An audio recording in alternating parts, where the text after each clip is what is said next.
Suivons l'homélie dominicale de la paroisse Notre-Dame de Protection, diocèse de Sherbrooke, missionnaire Claire Étain. Mes chers frères et sœurs, au nom de la paroisse Notre-Dame de Protection, je vous présente l'homélie de l'Ascension selon le calendrier liturgique du Canada et 7e dimanche de Pâques selon l'Église universelle. Je vous présente cette homélie qui nous rappelle de l'ascension de Jésus-Christ et qui nous rappelle que nous devons nous préparer pour accueillir l'Esprit Saint. C'est avec beaucoup de joie que je vous présente cette homélie au nom de la paroisse Notre-Dame de Protection. Mes chers frères et sœurs, aujourd'hui nous sommes rappelés que nous devons nous préparer pour accueillir l'Esprit Saint.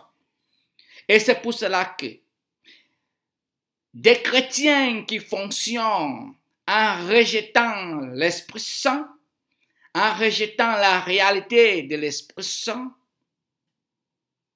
rejettent Jésus sans savoir, ignorent Jésus sans savoir. Oui, quand nous rejetons l'Esprit Saint, automatiquement nous rejetons Jésus que nous prétendons de suivre. Quand nous ignorons l'Esprit Saint, nous ignorons aussi Jésus. Parce que Jésus lui-même, dans notre première lecture d'aujourd'hui tirée des Actes des Apôtres, a agi avec l'Esprit Saint et par l'Esprit Saint. Cette première lecture nous rappelle que Jésus, par l'Esprit Saint, a instruit les apôtres, les disciples, comment fonctionner, comment aller en mission, comment agir en mission. C'était par l'Esprit Saint. Le mot est très important. Par l'Esprit Saint, Jésus a informé, a instruit les apôtres. Nous devons constater que même Jésus, au début jusqu'à la fin de sa mission, a agi avec l'Esprit Saint. Nous nous rappelons que dès après même son baptême, c'est l'Esprit Saint qui l'a amené au désert. C'est pour dire que Jésus et l'Esprit Saint sont un comme Jésus avec le Père sont un. On ne peut pas séparer les deux.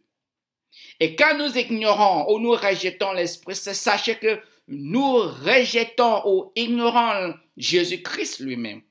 Et c'est pour cela que dans notre évangile d'aujourd'hui, Jésus instruit les apôtres avant de monter au ciel.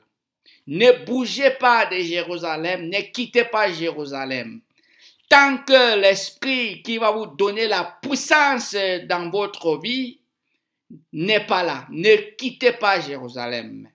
Mes chers frères et sœurs, il les a donné cette instruction en leur rappelant que c'était la promesse de Dieu le Père. C'était pas sa promesse. C'était la promesse de Dieu le Père. Ne quittez pas tant que Dieu le Père n'a pas réalisé sa promesse.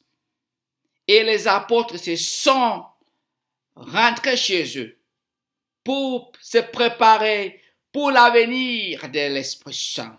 Et c'est pour cela que ça nous rappelle encore que Dieu le Père et le Fils et le Saint-Esprit sont un. Et c'est pour cela qu'on ne peut pas les diviser. Non. Nous avons un seul Dieu, le Père, le Fils et le Saint-Esprit.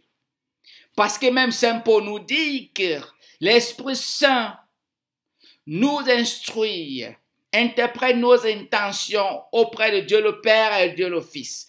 Et c'est pour cela que même les Écritures nous disent, comme Jésus lui-même nous dit, l'Esprit Saint n'agit pas de lui-même. Il nous informe, nous instruit de ce que Dieu le Père et le Fils ont pour nous. Il témoigne du Père et le Fils. Et c'est pour cela qu'on se rappelle aussi qu'au commencement de la création, Dieu le Père n'a pas agi tant que l'Esprit Saint n'a pas monté sous les eaux.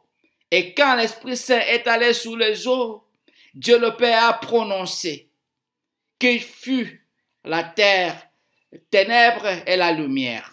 quand nous parlons de l'Esprit Saint, nous devons être conscients qu'il y a l'esprit mauvais. Et c'est pour cela que dans notre deuxième lecture d'aujourd'hui, nous sommes rappelés que Jésus est monté au sanctuaire du ciel, pas un sanctuaire des hommes, sanctuaire du ciel, d'où il n'y aura plus la souffrance. Oui, Jésus est au ciel, dans le sanctuaire du ciel, parce que sur la croix, il a crié, c'est fini. C'est fini, ça veut dire il était content qu'il accomplisse sa mission, que le pouvoir du péché ne peut plus nous manipuler. Parce que maintenant il est au sanctuaire du ciel, l'Esprit Saint est avec nous, qui va nous accompagner, qui nous donne la puissance de combattre nos faiblesses de la chair, de combattre le péché et de vivre dans la joie. Il est confortable dans le sanctuaire du ciel parce qu'il sait que l'Esprit Saint est avec nous. Et nous les chrétiens, quand on rejette cet Esprit Saint vraiment, c'est une grave erreur pour notre part. Parce que c'est lui, comme Jésus a dit, qui doit nous instruire, qui doit nous guider. Comment nous voulons dire que nous aimons Jésus-Christ et nous rejetons l'Esprit Saint?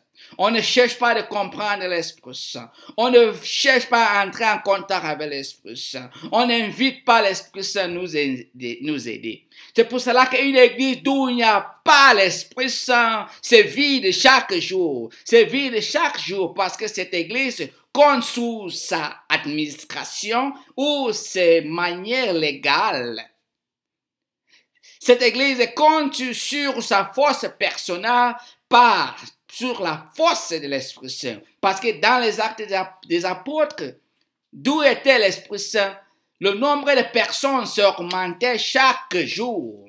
Donc une église particulière ou universelle qui se vide, c'est un signe que l'Esprit Saint est absent, que cette église agit à lui-même. C'est un signe que cette église, les chrétiens croient à eux-mêmes, pas à l'Esprit Saint. Parce que c'est l'Esprit Saint qui nourrit son église. Parce que quand il est là, il y a l'amour, il y a la joie, et l'assemblée est dans la joie. Et l'assemblée vit dans le service des uns et des autres. Il n'y a pas la discrimination, il n'y a pas la rejet des uns et des autres. Il y a l'amour, il y a l'amour, il y a la joie, il y a la joie à vivre ensemble. C'est ça. On n'a pas besoin de preuves extraordinaires. C'est pour cela qu'aujourd'hui, mes chers frères et sœurs, nous sommes rappelés que nous devons nous préparer pour accueillir cet Esprit Saint. Jésus a déjà fait tout pour nous. C'est à nous de collaborer. Ce n'est pas la force. Ce n'est pas la force. On voit aujourd'hui les gens qui cherchent toutes sortes d'esprits, gauche, droite, avec le yoga, avec toutes sortes d'esprits, avec toutes sortes de sectes, parce qu'ils cherchent autre esprit. Ben, nous avons l'Esprit Saint. Nous avons l'Esprit Saint que nous connaissons. Si nous l'invoquons, si nous l'invitons, il va nous aider. Parce que c'est lui qui doit nous accompagner jusqu'à la fin du temps. C'est lui. Parce qu'il doit nous aider pour combattre cette mauvaise force, mauvais esprit. Pour cela qu'on parle des démons, ce sont des mauvais esprits. C'est pour cela que nous avons l'Esprit Saint qui contredit toutes les actions. Et Jésus avait tout fait pour nous.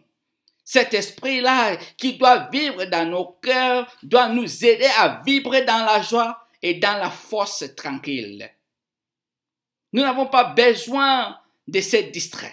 Parce que lui, il est là, il nous parle. C'est pour cela que Saint Paul nous dit, il ne faut pas le contrister. C'est-à-dire, il ne faut pas l'ignorer. Il ne faut pas le rejeter. Parce que c'est lui qui est là dans notre époque. Nous voyons comment les gens se préparent pour Noël. Toutes sortes de choses, la lumière partout. Même Pâques, les gens vont à la confession pour se préparer pour la résurrection de Jésus-Christ. Mais durant la Pentecôte, les gens sont comme s'ils sont absents. Ils ne savent pas qu'est-ce qui se passe en oubliant que c'est la fête de la naissance de notre vie chrétienne. C'est la fête de celui qui doit nous conduire jusqu'à la fin. Comment vous vous préparez pour accueillir cet Esprit Saint? Est-ce que vous faites l'effort pour aller jeûner ou aller à la confession? Est-ce que vous nettoyez votre corps et votre esprit pour accueillir l'Esprit Saint? C'est pour cela que les apôtres, quand Jésus les a dit, ne quittez pas Jérusalem tant que l'Esprit Saint n'est pas venu, n'est pas descendu, il y a quelque chose de très important que je vais vous révéler aujourd'hui. Il n'a pas dit allez prier pour accueillir l'Esprit Saint. Il a dit ne quittez pas Jérusalem tant que l'Esprit Saint n'est pas venu. Mais les apôtres ont compris. Ils ont compris. L'Évangile nous dit ils étaient dans le temple chaque jour. Ils se sont mis dans la prière durant 9 jours. Et ils ne savaient pas que ça allait être 9 jours. Mais ils partaient au temple chaque jour. Ça veut dire ils priaient chaque jour pour accueillir l'Esprit Saint, pour maîtriser le corps, pour maîtriser leur esprit, pour que leur esprit soit disponible pour accueillir l'Esprit Saint. Parce que notre corps est le temple de l'Esprit Saint. Et quand l'Esprit vient, il ne vit pas comme nous pensons. Il vit dans notre cœur, dans notre esprit, dans notre corps. Notre corps est son temple. Et c'est pour cela que les apôtres étaient dans la prière pour attendre. Comment vous vous préparez pour accueillir l'Esprit Saint dimanche prochain? Il va descendre pour renouveler son église. Comment tu prépares? Tu l'ignores? Tu ne veux plus rien savoir de lui, mes chers frères et sœurs. Mais c'est lui qui vient. C'est lui qui a le pouvoir. Il nous apporte la joie. Il enlève tout ce qui est mal dans nos vies. Il nous délivre du pouvoir de Satan. Il nous remplit de sa force, puissance. Ce n'est pas n'importe quelle force. C'est sa force, puissance. Il nous restaure dans notre joie, dans notre grâce que nous avons besoin de surmonter tous les défis dans la vie. Mes chers frères et sœurs, je vous rappelle encore ce dimanche, préparez-vous si vous n'avez pas encore commencé à préparer pour accueillir l'Esprit Saint. Commencez à préparer, allez à la confession. Si vous pouvez jeûner, il faut jeûner. Si vous pouvez faire un petit geste de la charité, faites-le. C'est ça pour préparer, nettoyer votre esprit et votre corps pour que l'Esprit Saint va descendre sur vous et vous allez sentir encore une paix que vous n'avez jamais sentie. Je vous souhaite un bon dimanche, mes chers frères et sœurs. Notre consolateur, notre guide, celui qui nous instruit est sur le chemin pour venir encore renouveler encore l'alliance que Dieu le Père, le Fils et le Saint-Esprit, nous avons déjà fait cette alliance avec Jésus-Christ. Mes chers frères, que Dieu Tout-Puissant vous bénisse comme vous faites votre effort pour accueillir l'Esprit Saint. Au nom du Père et le Fils et le Saint-Esprit. Amen.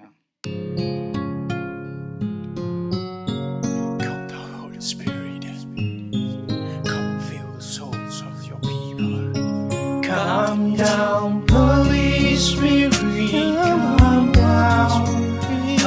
down, hey, come fill my soul. Come down, Holy Spirit, come down, hey, come down, hey, come take my life. We are waiting for your power. Come down here, come down here, we are waiting for your power. Come down here, come fill our souls. Come, Holy Spirit, fill the hearts of thy faithful. You are the omnipotent God, the God who is, who was, and who is to come. You were there in the beginning of creation with God the Father and the Son. Yes, you hovered over the meaningless earth and gave it meaning. You accompanied all the prophets wherever they went to. You made them not to be afraid. You empowered them. You gave them power over the kings of the earth, power over principalities and powers. You are a great God. Heaven and earth adore you. Come down, Holy Spirit, come down, come down, come fill my soul. Come down, Holy Spirit, come down, come down, come take my life. We are waiting for your healing. Come down, come down, we are waiting for your healing. Come fill our soul. Holy Spirit, I believe in you. I remember Prophet Elijah, who was challenged by the rulers of the world. In his distress and confusion, he turned to you. You did not disappoint him nor reproach him. You came down in the form of fire, and the earth quaked. Yes, Lord, all the kings of the earth bowed. You are a great God. You give hope when all hope is lost. We are sorry, God of power and might. We are sorry for our offenses. Please forgive us for the times we neglected you. No one can change your essence, nature as God, most ancient of all mysteries. When the time came for the Savior of the world to come, you empowered John the Baptist right in his mother's womb. You gave him power and authority. You went down to Nazareth and overshadowed a little virgin called Mary. She conceived as Savior. After the victory of our Savior over temptation, you went with him throughout his public ministry. Holy Spirit, we bless your holy name. Come down, Holy Spirit, come down, come down, come fill my soul. Come down, Holy Spirit, come down, come down, come take my life. We are waiting for your blessings. Come down, come down, Spirit. We are waiting for your blessings. Come down, come feed us. Holy Spirit, we love you, we adore you, we bless you. When the day of Pentecost came, the apostles were all together in one place. And suddenly, out of the sky came a sound like a strong rushing wind, and it filled the whole house where they were sitting. All were filled with the Holy Spirit. They were filled with your power and began to speak other languages as the Spirit enabled them to speak. So, as we get in Acts of the Apostles chapter 2, Holy Spirit, you showed your wonders amongst them. Do it again in our time. You burned out the fear in them. You made them preachers, though they were mere fishermen. You graduated them as full-fledged apostles. Lord, we are in your presence. Come to us. We shall not go away without your blessing. Give us a new heart. You lifted great men like Mandela, Martin Luther King Jr., Mother Teresa of Calcutta, Pope John the 23rd, Pope John Paul II, just to name a few. You lifted them up to fight and pray for your people. Holy Spirit, come to us. Come to us. Lord, we need you. We need you in our time. We need you. We bless your holy name.